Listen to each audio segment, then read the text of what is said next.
Hello there. What is going on, everyone? Today we're talking about Admiral Sloane for Star Wars Armada. Rey Sloane, a very popular character from some of the first books that were pretty prominent around the early days of the Disney Star Wars. Seemed like a character that had a whole lot going for her, and then sort of dropped off, but she made a big impact and made a big impact in Star Wars Armada as being somewhat of a controversial commander, very effective with a lot of small fighter craft like TIE fighters and TIE interceptors, as well as potentially being a little oppressive. We're going to talk about her, and we're going to build a fleet that gives you a different way to use her than the typical TIE fighters and TIE interceptors. We're going to be doing something a little different. We're going to be using TIE Phantoms to build a fleet with her, and I'd love to get some of your feedback on this approach. Let me know what you guys think. Don't forget, we are doing a $25 Amazon gift card. All you have to do, if you're doing a giveaway for that, if you just have to be a subscriber and leave a comment on this or one of my videos. It's as simple as that. Let's go ahead and jump over. We'll be using Ryan Kingston's Fleet Builder today, and we are going to, and if you're not familiar with Ryan Kingston's Fleet Builder, I'll put a link in the description below. Admiral Sloane says, while a friendly squadron without rogue is attacking, it may spend a die with an accuracy icon to choose and spend one of the defender's defense tokens. This is massively nasty. While attacking a ship, it may also reroll a die with a critical icon. So it makes your look. This is devastating to aces, but even more devastating if your opponent does not have a particularly strong defense of squadrons. And you can go right. Basically, you're rolling blue dice with your TIE fighters, and your crits you get to reroll. Hits are good. Accuracies are also good because they spend their ship's defense tokens. If you have enough TIE fighters go up against even a Star Destroyer, boom, boom, boom, you can, take out their brace very, very quickly and start taking away all of their defense tokens that matter. And then by the time your rest of your fleet is actually able to engage, that Star Destroyer has nothing left to defend with. And then, of course, you still have your squadrons that can continue to, have a much higher chance of getting damage. You basically have like a 75% chance or somewhere around there of each one kind of getting damage, which is really good. So it's basically, there are no bad results with your blue. You'd have to have a crit that rerolls into a crit, and it's unlikely, right? So pretty cool stuff with Admiral Sloane. Problem is, because TIE fighters are so cheap, you can very easily overwhelm somebody who's not prepared for her, and it does kind of feel bad if you've got a heavily defensified large ship with defensive retrofits and stuff, and all of a sudden you lose all your defense tokens before you're even shot, and you're just not able to do anything. There are certain defenses against this, however, they're not as common amongst newer players, and this one can easily rattle a lot of communities that aren't super happy with her. So we're going to build this list today, and I'm going to be using a Quasar, of course, the best carrier ever, right? We're going to use a Quasar 1. I do like the Quasar Fire 2, but I like to run it slightly differently. I like to run the Quasar Fire 2 with TIE fighters, and then I can use that red flak to do things, to do very, very nasty things. But I'm going to use a Quasar Fire 1 here, because this one isn't going to be shooting as much. This one's going to be our flagship. We'll put Sloane on here. She is going to come out there at only 24 points too. Look, I'll be honest with you guys. I don't like going up against Sloane. I typically run very light on the squadrons, and I usually don't like running Sloane because I don't like running somebody that I hate to face, because it makes me think that my opponent's going to have a bad day.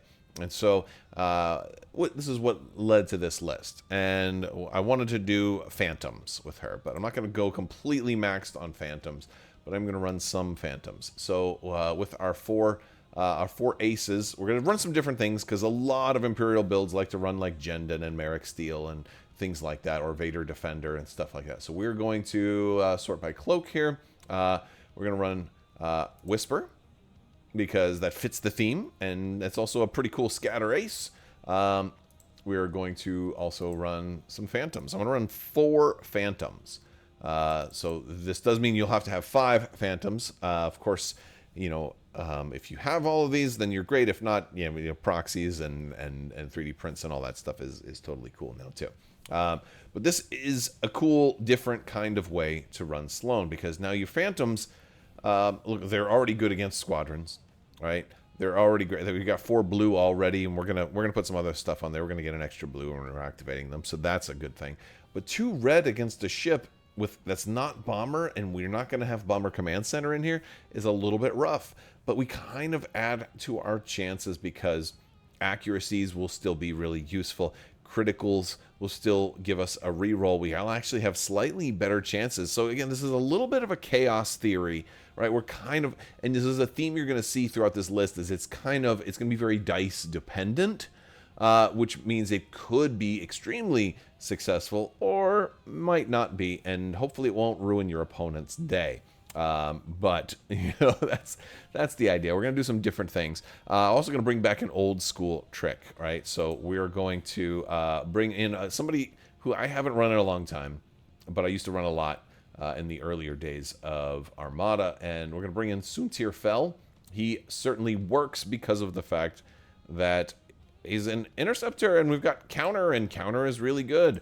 We're gonna put enhancing our counter a little bit, because enhancing counter is really nice. Where is Dengar? I think I just went right past him. Yeah. So Suntir Fel has a really cool ability. Dengar has a cool ability, and we're gonna add Darth Vader in his TIE Advanced, and that is going to make some of this work. So the old combo is Darth Vader, who is already nice. He's probably not gonna.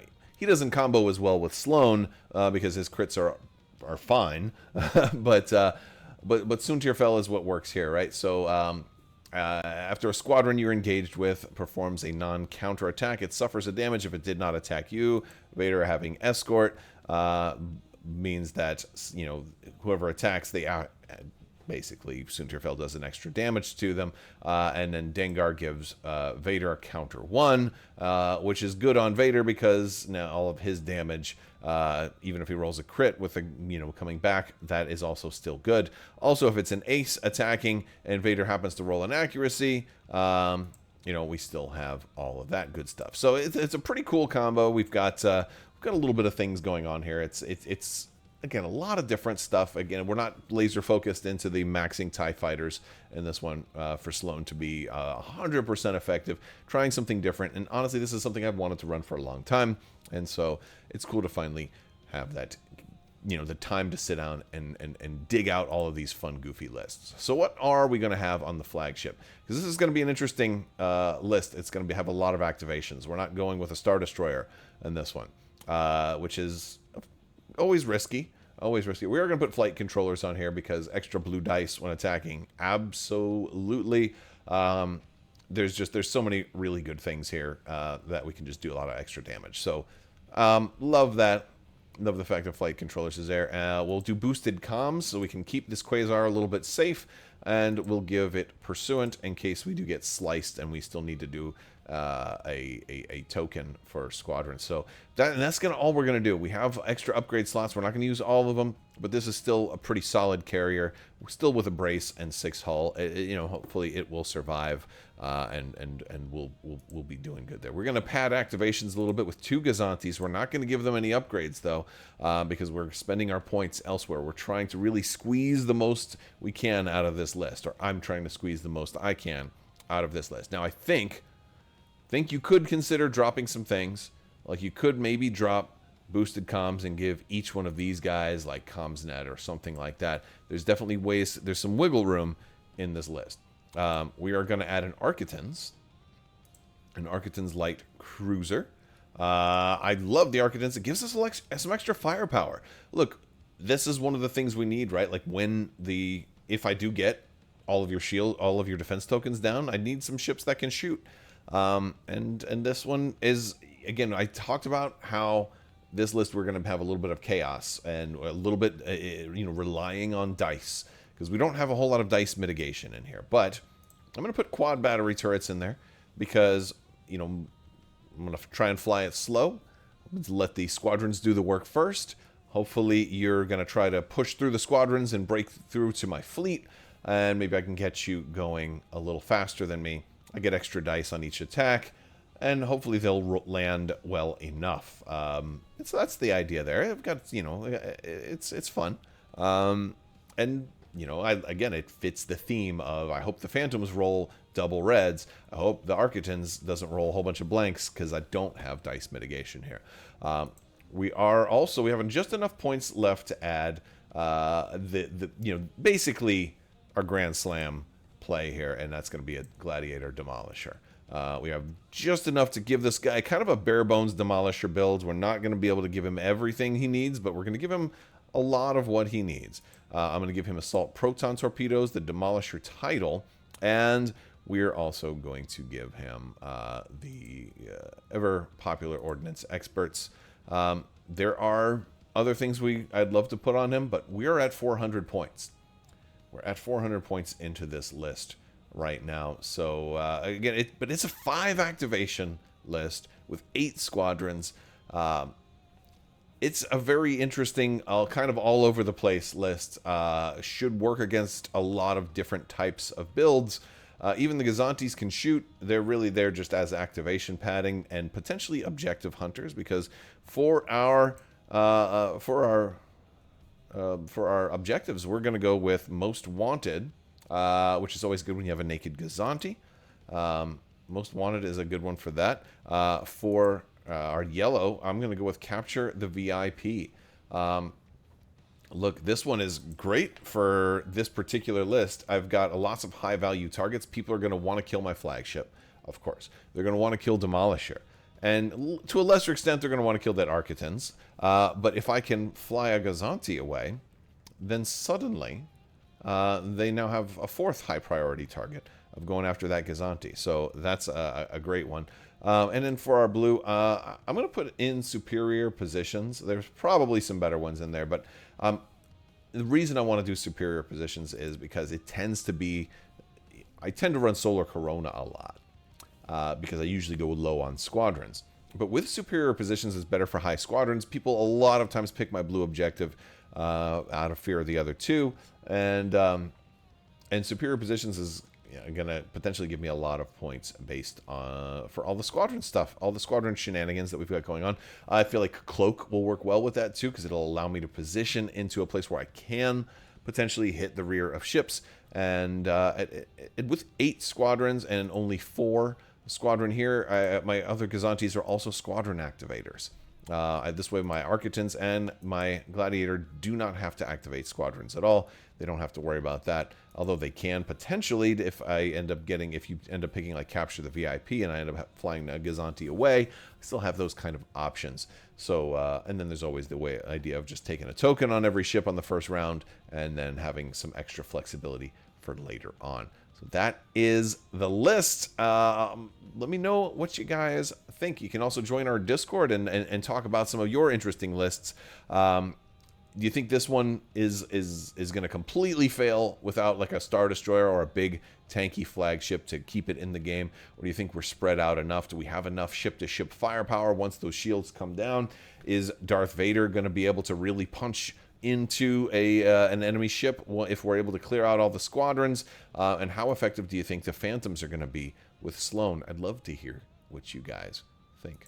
All right, that's going to do it for today's video. I want to thank you guys so much for watching. Big thanks to my patrons. You guys are amazing and help keep this whole channel going.